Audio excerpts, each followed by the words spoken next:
شیر اور خرگوش۔ ایک گھنے جنگل میں ایک شیر رہا کرتا تھا۔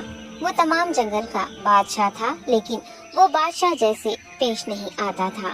ہر دن بے رحمی سے جنگل کے جانوروں کو کھا جایا کرتا تھا۔ شیر کے خوف سے جنگل کے جانور چھپ جایا کرتے تھے اور خود اپنی بھوک و پیاس کو مار کر سخت مشکلات سے دوچار ہونے لگے تھے۔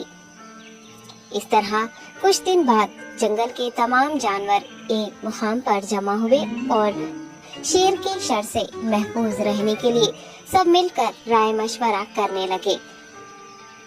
سب نے اپنی اپنی بات رکھی اور آخر میں ایک گیدڑ نے کہا، میرا خیال ہے کہ ہم روز شیر کے ہاتھوں مرنے کے بجائے ہم خود ایک بار شیر کے پاس چلے جائیں۔ اس طرح روزانہ شیر کسی ایک کو کھا لے گا اور ہم سب اپنی اپنی باری سے چلے جائیں گے اور بلا خوف و ڈر سکون سے زندگی گزاریں گے۔ گیدڑ کے مشورے پہ تمام جانور رضامند ہو گئے۔ ایک بندر نے کہا، ٹھیک ہے، تمہاری بات بالکل درست ہے۔ موت کا خوف کرنے کے بجائے اپنی باری آنے تک ہم اطمینان و سکون کی زندگی گزار سکیں گے۔ جانوروں کی بات چیت مکمل ہونے کے بعد خود گیدڑ نے شیر کے پاس جا کر یہ ساری بات بتائی۔ گیدڑ کی باتیں سننے کے بعد شیر نے کہا، میں بادشاہ ہوں، اس لیے تم سب کی بات مان رہا ہوں، لیکن ایک بات غور سے سن لو۔ اگر کسی دن مجھے جانور ملنے میں تاخیر ہو جائے تو میں خاموش نہیں بیٹھوں گا اور دوبارہ تم سب پر حملہ کرنا شروع کروں گا۔ شیر نے بڑے غصے سے یہ سب کہا۔ شیر کی باتیں سن کر گیدڑ نے سر ہلاتے ہوئے حامی بھر دی اور وہاں سے چلا گیا۔ اس دن کے بعد ایک ایک جانور بلا ناغہ اپنی اپنی باری کے مطابق شیر کے پاس جانے لگے اور شیر سکون سے اپنے پاس آنے والے جانوروں کو مار کر اپنی بھوک مٹانے لگا۔ یہ معاملہ ایسے ہی چل رہا تھا اور ایک دن شیر کے پاس جانے کی باری ایک خرگوش کی آئی۔ وہ خرگوش بہت ہی ہوشیار تھا۔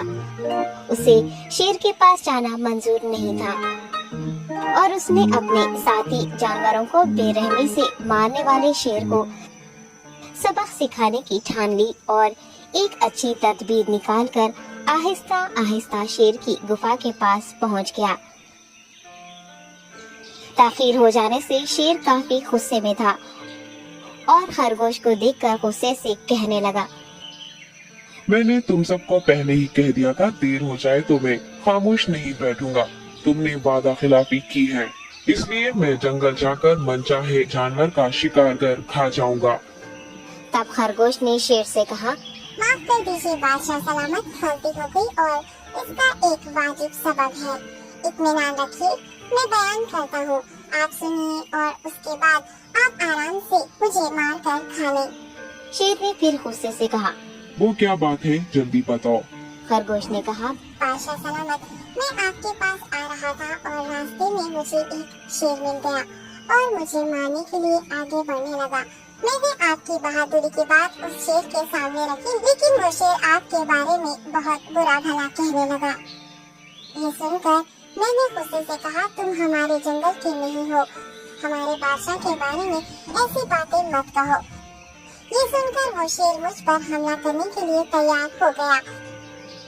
یہ دیکھ کر میں نے کہا، تم مجھے مارو گے تو ہمارے بادشاہ تمہیں ہرگز نہیں بخشیں گے۔ تب اس شیر نے کہا، تمہارا بادشاہ میرا کیا کر لے گا؟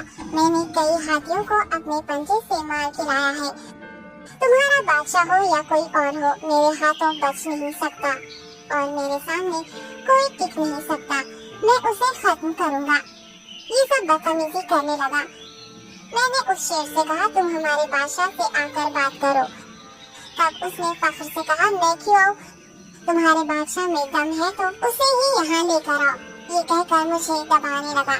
بادشاہ سلامت، اسی لیے آنے میں تاخیر ہو گئی۔ یہ سنتے ہی شیر غصے سے کہنے لگا، چلو ابھی چلتے ہیں، اسے ختم کر دوں گا۔ یہ سننے کے بعد خرگوش نے شیر کو جنگل کے درمیان موجود ایک کنویں کے پاس لے گیا۔ خرگوش نے کہا، بادشاہ، اس کے اندر دیکھیے، وہ وہاں آپ کا بے صبری سے انتظار کر رہا ہے۔ آپ اسے اچھا سبق سکھائیے۔ شیر غصے سے فوراً کنویں میں جھانکنے لگا اور زور سے دہاڑنے لگا۔ تب دوسری جانب سے بھی دوسرا شیر دہاڑتا ہوا محسوس ہو